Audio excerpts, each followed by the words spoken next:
चाहे जग्गा मिच्ने होस्, जग्गा हडप्ने होस्, चाहे नागरिकताको कृत्य गर्ने होस्, चाहे सहकारीमा ठग्ने होस्, यताको होस् उताको होस्, जुनसुकै दलको होस्, दलभन्दा बाहिरको होस्, जतिसुकै शक्तिशाली होस्, कसैले पनि उन्मुक्ति पाउनुहुन्न। एउटा सर्वसाधारण नागरिकले, एउटा नेपाली नागरिकले जे गर्दा दण्ड पाउँछ भने शक्तिशालीलाई पनि त्यो कानुन त्यसरी नै लागू हुनुपर्छ। जोसुकै होस्, जतिसुकै शक्तिशाली होस्, राजनीतिक शक्ति होस् कि आर्थिक शक्ति होस्, नेपालको सार्वजनिक जग्गा कसैले हडप्छ भने सजाय पाउनु पर्दैन, दण्ड पाउनु पर्दैन।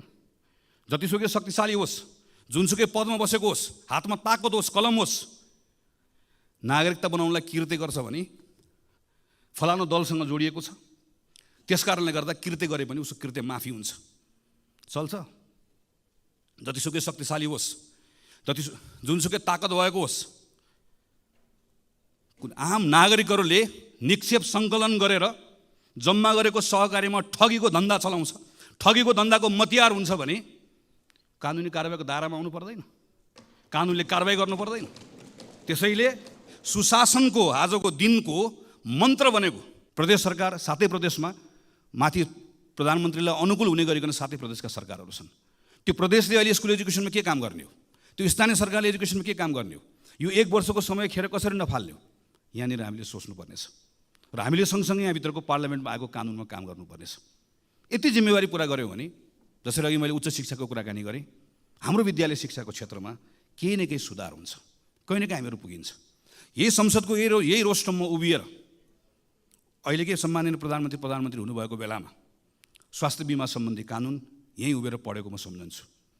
स्वास्थ्य बिमा सम्बन्धी कानुन हामीले यहाँ प्रस्ताव गरेर यो संसदले पारित गर्दै गर्दा हामीले त्यही बेलामा एउटा परिकल्पना गरेका थियौँ कि प्रत्येक नेपालीलाई स्वास्थ्य बिमामा अनिवार्य रूपमा आबद्ध गरिनेछ र प्रत्येक नेपालीले त्यो स्वास्थ्य बिमा बापत आफ्नो आयको आधारमा योगदान गर्नुपर्नेछ। अहिलेको जस्तो अप्पर क्याप लगाएर 1 लाख दिने, 2 लाख दिने, 3 लाख दिने होइन। एउटा नेगेटिभ लिस्ट हुन्छ, त्यो लिस्टमा भएको त्यो सायद दाँतसँग जोडिएको कुरा होला वा अरू प्लास्टिक सर्जरीसँग जोडिएका कुरा होलान्। यी केही सेवाहरू बाहेक बाँकी रहेका सबै सेवाहरू त्यो बिमित भएको मानिसले सबैको बिमित हुन्छ र प्रत्येक नेपाली, यसको अर्थ प्रत्येक नेपालीले ती सबै सुविधाहरू निःशुल्क रूपमा प्राप्त गर्छ र गुणस्तरीय रूपमा प्राप्त गर्छ। र यो दिनको निम्ति हाम्रा सेवा प्रदायक संस्थाहरूलाई कसरी बलियो बनाउने, त्यो सेवा प्रदायक संस्थाहरूमा जनशक्ति कसरी उपलब्ध गराउने, यी सबै विषयहरूका बारेमा अध्ययन पनि भएको छ, यसका बारेमा निर्णयहरू पनि भएका छन्, यसको बारेमा बाटो कसरी जाने भन्ने कुरा तय पनि भएको छ। आज हामीसँग फेरि एउटा मौका आएको छ। हामी अहिले यो काम गर्ने वा अहिले स्वास्थ्य बिमाको हामीले अहिले पछिल्लो समयमा हामीले हेऱ्यौँ भनेदेखि भने यो प्रतिको विश्वास घट्दै गएको छ, झन् थप लथालिङ्ग बन्दै गएको छ। हामीले अहिले यहाँभित्र बसेर, संसदभित्र बसेर स्वास्थ्यको हामी नै आफूले बनाएको कानुनलाई कार्यान्वयन गराउने विषयको सन्दर्भमा हामीले जे भूमिका निर्वाह गर्नुपर्ने हो हामीले निर्वाह गर्नुपर्नेछ, सरकारको ठाउँबाट जे भूमिका निर्वाह गर्नुपर्ने हो सरकारले निर्वाह गर्नुपर्नेछ। यी साना कामहरू हुन्, मैले भनेका योभन्दा धेरै ठुल्ठुला कामहरू अहिलेका काम हुन् भन्ने लाग्न सक्दछ, तर यस्तो होइन। सम्माननीय सभामुख महोदय, अहिले हामी समुदायमा नेपाली कङ्ग्रेस भन्ने एउटा अभियान अन्तर्गत देशैभरि हिँडिरहेका छौँ। खास गरिकन यो पछिल्लो 6-8 महिना 1 वर्षभित्र नागरिकहरू के सोचिरहेका छन्, हामीलाई कसरी हेरिरहेका छन्, सिङ्गो प्रणाली, हाम्रो अहिलेको व्यवस्था, हाम्रो अहिलेको अवस्था, यी सबैको बारेमा नजिकबाट केही कुराहरू सुनौँ भनेर देशभरि साथीहरू हिँडिराख्नु भएको छ। हाम्रो नेताको निधन भएकोले हामीले कार्यक्रम स्थगित गऱ्यौँ र केही समय पछाडि यो कार्यक्रम फेरि अगाडि लिएर जान्छौँ र त्यस पछाडि आएको कुरालाई स्वाभाविक रूपमा हामी संसदमा र अरू मञ्चहरूबाट सबैको अगाडि राख्नेछौँ नै। यो बिचमा म पनि झापाबाट भैरवासम्म हुलाकी राजमार्गको बाटो हुँदै वरिपरिका समुदायहरूसँग अन्तर्क्रिया गर्दै गर्दै हिँडेँ। त्यहाँबाट हिजो काठमाडौँ फर्किएको छु। यो बिचमा मैले देखेँ कि हाम्रा पूर्वाधारहरूको अवस्था, चाहे त्यो ठुलो पूर्वाधार होस्, चाहे झापाको त्यो कन्काई पुल होस्, मोरङको रतुवामाई पुल होस्, वा धनुषाको कमलाको पुल होस्, वा बाटोमा परेका सिँचाइका ठुला आयोजनाहरू हुन् वा साना आयोजनाहरू, चाहे सानो होस् चाहे मध्यम होस्, यी सबै आयोजनाहरूको बेहाल छ। अहिले भर्खर पनि यहाँ बाटोको कुरा निस्क्यो, सडकको कुरा निस्क्यो। अहिले नारायणगढ बुटवलको सडकबाट हामीहरू धेरै हिँडेका छौँ। हामी अहिले यही यता पोखरासम्म जाने बाटोमा यहाँ सबैजना हिँडेका छौँ। हामी यो विषयमा छलफल गर्दै गर्दा के कुरा भन्छौँ भने कहिलेकाहीँ हामी ऐनमा समस्या छ त्यस कारणले गर्दा भयो भनेर भन्छौँ, कहिले वन मन्त्रालयले रुख काट्न दिएन त्यस कारणले गर्दा भयो भनेर भन्छौँ। अहिले पछिल्लो समयमा के भन्न थालेका छौँ भने सरकारले भुक्तानी दिएन, त्यस कारणले गर्दा समस्या भयो भनेर भन्छौँ। सरकारले फेरि चाहिँ मैले भुक्तानी दिन खोजेको तर समयमा गर्नुपर्ने काम नसकेको कारणले गर्दा भएन भनेर भनेको हामीहरू सुन्छौँ। र यो सन्दर्भमा हाम्रो संसदभित्र हामी छलफल गर्दाखेरि सजिलैसँग हामी एकअर्कालाई आरोप प्रत्यारोप लगाउँछौँ। तर अलिकति गहिरेर हामीले हेऱ्यौँ भनेदेखि भने हामी सबै सरकारमा बसेका छौँ। कतिपय जुन सडकको बारेमा आज हामी त्यहाँ बसेर चर्चा गरिरहेका हुन्छौँ, प्रश्न गरिरहेका हुन्छौँ, ती कतिपय सडक त आफैले सुरुवात गरेका सडकहरू छन्, आफैले शिलान्यास गरेका सडकहरू छन्। हामी प्रदेशको सरकारको सन्दर्भमा हेऱ्यौँ, स्थानीय सरकारको सन्दर्भमा हेऱ्यौँ, र कतिपय म त सरकारमा थिएन भन्ने कुनै दलले हेर्ने हो भने पनि आफै भित्र एकचोटि हेऱ्यो भनेदेखि भने कुनै बेलामा तिनै पूर्वाधारहरू बनाउने निकायको नेतृत्व गरेका साथीहरू त्यहीँ वरिपरि प्रशस्त भेटिन्छ। यसको अर्थ यो कुनै एउटा व्यक्तिको, कुनै एउटा दलको, कुनै एउटा सरकारको र कुनै एउटा समयको मात्र होइन, हामी सबैको सामूहिक असफलता हो। हामी हाम्रो पूर्वाधार समयमा बनाउन सकिरहेका छैनौँ। हामी यो सन्दर्भमा चाहे स्थानीय सरकार होस्, चाहे प्रदेश सरकार होस्, चाहे सङ्घको सरकार होस्, चाहे पुल होस्, चाहे सडक होस्, चाहे राम होस्, चाहे हरि होस्, जसले जिम्मा लिए पनि, जसले कुर्सीमा बसे पनि हामी कसैले पनि हाम्रो पूर्वाधार समयमा बनाउन सकिरहेका छैनौँ। समथिङ इज रङ। केही न केही कुरा ठिक भइरहेको छैन। त्यो ठिक गराउने कुराको सन्दर्भमा आज हामीसँग त्यो एउटा जिम्मेवारी छ, मौका पनि छ। हामीले कानुनलाई भनेका छौँ सार्वजनिक खरिद ऐनमा यो समस्या भयो भनेर भनेका छौँ, तर त्यही सार्वजनिक खरिद ऐनमा भएको व्यवस्थाको बारेमा जहाँ हामीहरू केवल कसले कति मूल्यमा बनाउने भन्ने आधारमा प्रतिस्पर्धा गर्छौँ, कसले कति मूल्यमा होइन, कसले कति समयमा बनाउने भन्ने आधारमा पनि प्रतिस्पर्धा गराउन सकिन्छ भन्ने व्यवस्था छ। यो व्यवस्था लागू गरौँ भनेर पटक पटक भनेको म स्मरण गर्छु, स्मरण गराउन पनि चाहन्छु। यस्ता कतिपय कानुनको व्यवस्थाहरू भएर पनि प्रयोग गरेका छन्। कानुनमा समस्या छ भने कानुन बदल्न सक्ने ताकत यो संसदसँग छ, किनकि हामी सबैले यो मार खेपिरहेका छौँ। अभ्यासमा समस्या छ भने अभ्यास बदल्ने पनि हामीसँग त्यो शक्ति बोकेर बसेका छौँ। यो कुनै रकेट साइन्सको कुरा होइन। हाम्रै साथीहरू नेपालभन्दा बाहिर गएर जिम्मेवारी लिएर जाँदै गर्दा पूर्वाधार समयमा बनेको छ। हाम्रै कामदारले गरेका छन्। हामी जसलाई ठेकेदार भनेर भन्छौँ त्यो पनि एउटा व्यवसाय हो, त्यो पनि एउटा जिम्मेवारी हो। तिनै मानिसहरू ठेकेदार भएर मिडल इस्टमा गएर, अहिले संयुक्त राज्य अमेरिकामा गएर, कतिपय ठाउँहरूमा गएर राम्रोसँग प्रतिस्पर्धा गरेर काम गरिरहेका छन्। तर हामीहरू यहाँ किन चुकिरहेका छौँ? किन हामीहरू यहाँ पूर्वाधार समय बनाउन सकिरहेका छौँ? किन कुनै पनि पूर्वाधार समय बनाउन सकिरहेका छौँ? किन कुनै पनि सरकारले, जोसुकै प्रधानमन्त्री होस्, जोसुकै मन्त्री होस्, किन बनिरहेको छैन? यो संसदले यो पटक यसका बारेमा राम्रोसँग छलफल गर्नुपर्नेछ। यसका बारेमा बसेर राम्रोसँग काम गर्नुपर्नेछ। संसदको के भूमिका हो संसदले गरौँ, संसदीय समितिले कतिपय कामहरू गर्नुपर्नेछ, सरकारले कतिपय जिम्मेवारी निर्वाह गर्नुपर्नेछ। यस्ता साना कामहरू किन गर्नुपर्ने छ भने यी साना कामहरूबाट जुन नागरिकहरूले केही परिवर्तन भएको महसुस गर्छन्, त्यसले आजको दिनमा टुटेको भरोसालाई फेरि जागृत गराउन सक्दछ। म अहिले 12-13 दिन घुमेर आइसकेपछि त्योभन्दा पहिला पनि हिँडिरहेको थिएँ। म डराएको छैन, तर कता कहीँ न कहीँ मनभित्र एउटा ठुलो चिन्ता केमा लागेको छ भने एउटा भरोसा गुम्दै गएको छ। राम्रोसँग बसेर कुराकानी गऱ्यो भने राजनीतिक अधिकार पाएको कुरामा, आर्थिक सामाजिक सांस्कृतिक अधिकार पाएको कुरामा नागरिकहरूले ठुलो गौरव गरेका छन्। उनीहरू गर्छन्। उनीहरू यो मानेमा हाम्रो नेतृत्वप्रति, उनीहरूको ठुलो सम्मान पनि छ, राजनीतिक दलप्रति सम्मान पनि छ। हिजोको अवस्थासँग तुलना गर्दै गर्दा हिजो विद्यालय पढ्न नपाएको मान्छे 8 कक्षा पढ्न पाउँदै गर्दा स्वाभाविक रूपमा खुसी छ। तर के कुराले चिन्तित छ, के कुराले आक्रोशित छ भने 8 कक्षा एउटै कक्षामा पढ्न थालेको धेरै भयो। 8बाट 9 जान चाहन्छ, 9बाट 10 जान चाहन्छ, त्योभन्दा माथि बढ्न चाहन्छ। तर अड्केको कुराले गर्दा आक्रोशित छ, कहीँ न कहीँ भरोसा गुमाएको छ। राजनीतिक दलहरूप्रति मात्र होइन, अहिले पछिल्लो समयमा मैले घुम्दै गर्दा मैले देखेको कुरा, अड्डा, अदालत, प्रहरी, प्रशासन, दल, ब्याङ्क, वित्तीय संस्था, हामीसँग जे जति कुराहरू छन् जसलाई हामी संस्था पनि भन्छौँ। स्टेट भनेको केवल पार्लियामेन्ट, अदालतहरू मात्र होइन, सबै कुराहरू, सबैसँगको एउटा खालको विश्वास घुम्दै गएको अवस्था छ। यो डरलाग्दो छ। यो विश्वासलाई हामीले पुनर्स्थापित गर्नै पर्छ। यो हामी सबैको जिम्मेवारी हो। यो विश्वास पुनर्जागृत गर्न सकिएन, भरोसा फेरि स्थापित गर्न सकेन भने हामी सबैले गुमाउने अवस्था आउँछ। यसका निम्ति फेरि पनि सबभन्दा बढी काम गर्नुपर्ने, सबभन्दा बढी जिम्मेवारी लिनुपर्ने सरकार सञ्चालन गर्नेले नै हो। सरकार सञ्चालन गर्ने कुरामा फेरि पनि सरकारको नेतृत्व गर्नेले नै हो। मैले यो संसदमा पटक उभिएर त्यस कारणले भनेको छु र फेरि पनि त्यो कुरा दोहोऱ्याउन चाहन्छु। प्रधानमन्त्री नै हो, प्रधानमन्त्री लिडर हो, प्रधानमन्त्री क्याप्टेन हो। प्रधानमन्त्रीले सरकार सञ्चालन गर्दै गर्दा सबैलाई सँगै लिएर गएर अपेक्षित परिणाम दिन सक्दै गर्दा त्यसले एउटा विश्वास जागृत गराउन सक्छ। हामीले अस्ति मात्रै 1 वर्षको आफ्नै कार्यकालको समीक्षा गरेर प्रधानमन्त्रीले केही कुराहरू घोषणा गरेको सुन्यौँ। कतिपय कुराहरूको आत्मस्वीकारोक्ति छ, कतिपय कुराहरू भएका कमजोरीहरूलाई स्वीकार गर्नुभएको छ, कतिपय कुराहरूको सन्दर्भमा नयाँ गर्ने कुराहरूको बारेमा केही सङ्कल्प पनि गर्नुभएको छ। तर त्यही पुसबाट यहाँसम्म आइपुग्दै गर्दाका केही महिनाभित्रका गतिविधिहरू हामीले हेऱ्यौँ भनेदेखि भने प्रयासहरू गर्न खोजिएको छ, तर अझै पनि त्यहाँ ठिक ढङ्गबाट त्यसलाई त्यो लय पक्रेको छैन भन्ने हामीले महसुस गरेका छौँ। मलखाद नपाएको कुरा यो संसदमा मैले गर्न थालेको 64-65 सालदेखि प्रत्येक वर्षको सिजन हुन्छ।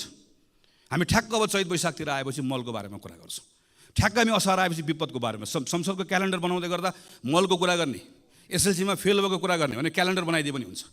कुन समयमा कुन महिनामा के को कुरा हुने भन्ने कुरा यसमा हामी गएको 10, 12, 15 वर्षदेखि लगातार त्यही विषयमा त्यो महिनामा ठ्याक्क कुरा गर्छौँ, त्यसलाई बिर्सन्छौँ, फेरि अर्कोचोटि आउँछ अर्को कुराकानी गर्छौँ। अहिले यस्ता लामो समयदेखि रोकिएका विषयहरूमा केही गर्नुपर्छ भनेर प्रधानमन्त्रीले छलफल गरेको हामीले देख्यौँ। तर छलफल गरिसके पछाडि आज छलफल भयो, मैले भनेको 10 दिनभित्रमा 15 दिनभित्रमा यति काम गर्ने भनेर निर्देशन दिएको पनि हामीले पढ्यौँ। योभन्दा अगाडिको प्रधानमन्त्रीले निर्देशन नदिएकोले अहिले मैले निर्देशन दिएकोले गर्दा हुन्छ भन्ने सोचबाट बाहिर निस्कनुपर्छ।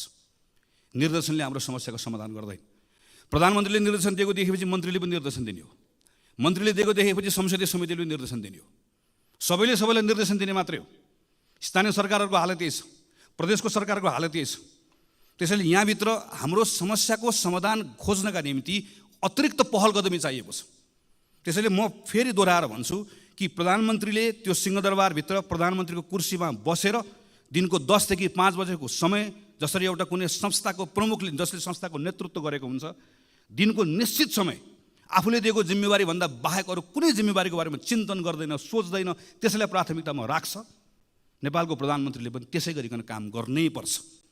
त्यसपछि मात्रै त्यो उपलब्ध भएको समयको बिचमा गरिने छलफलले समस्या पनि देखाउँछ, समस्याको पहिचान पनि हुन्छ, समाधान कसरी खोज्ने भन्ने कुरा पनि जान्छ र त्यसैले हामीलाई टुङ्गोमा पनि पुर्याउँछ।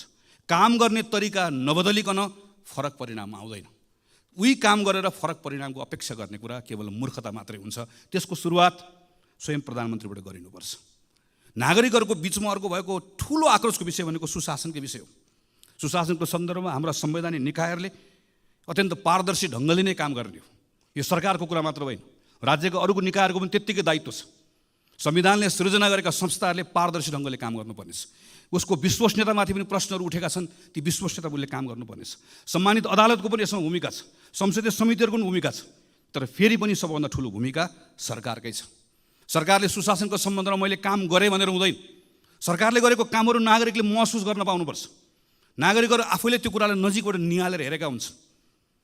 सरकारले गरेको काममा कुनै पूर्वाग्रह नहोस्, तर सँगसँगै सरकारले गरेको काम सुशासनका निम्ति गरेका पहल कदमीहरू कतैबाट प्रभावित पनि नहोस्। प्रहरी, प्रशासन, अड्डा लगायतका कुराहरू कुनै खालका लोक रिझाइका निम्ति, कुनै स्टन्टबाजी गर्नका निम्ति, कुनै पत्र पत्रिकाको हेडलाइनमा आउनका निम्ति उसले कुनै पनि निर्णयहरू नगरोस् भन्ने कुराको स्वाभाविक रूपमा अपेक्षाहरू रहन्छ। यसो गर्दै गर्दा संसदको पनि पूर्ण रूपमा सरकारलाई साथ रहनुपर्छ। हाम्रो पनि डबल स्ट्यान्डर्ड हुनु हुँदैन।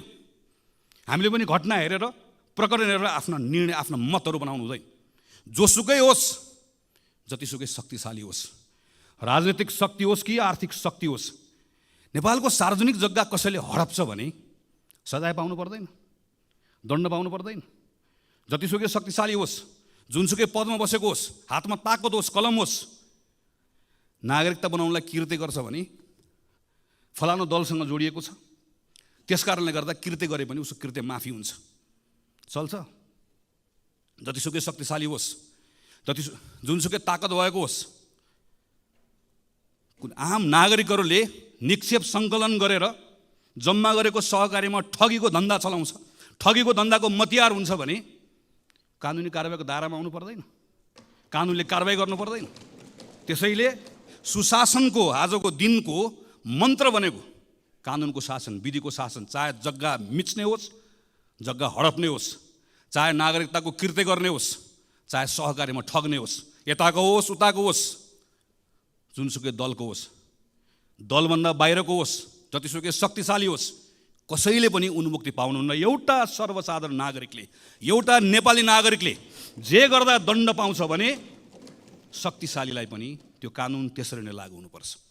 जुनसुकै अवस्थामा पनि, जुनसुकै अर्थमा पनि नेपाल सरकारले यो बाटो यसरी समात्दै गयो भने बल्ल एउटा विश्वासको वातावरण बनाउन सक्छ। अनि सँगसँगै राज्य भएको उपस्थितिको भरोसा दिलाउने कुरा, सुशासन सँगसँगै राज्यको उपस्थिति दिलाउने कुरा, केही विशिष्ट प्रकरणहरूका सन्दर्भमा मेरो राज्यले, मेरो सरकारले के गरिरहेको छ नागरिकले हेरिरहेको हुन्छ। हामी यो संसदमाबाट सुन्न चाहन्छौँ सम्माननीय प्रधानमन्त्रीकै मुखबाट जाजरकोट, रुकुममा भूकम्प पीडितहरूको अहिले अवस्था के छ भन्ने कुरा पत्र पत्रिकामा आउन छोडे भनेर तिनका बारेमा हामीले सोच्न छोड्यौँ, हामीले छलफल गर्न छाड्यौँ, राज्यले त्यसका बारेको संवेदनशीलता गुमायो भने राज्य हुनुको अर्थ हुँदैन। हामी विपिन जोशीका बारेको कुरा यहाँ बसेर थाहा पाउन चाहन्छौँ।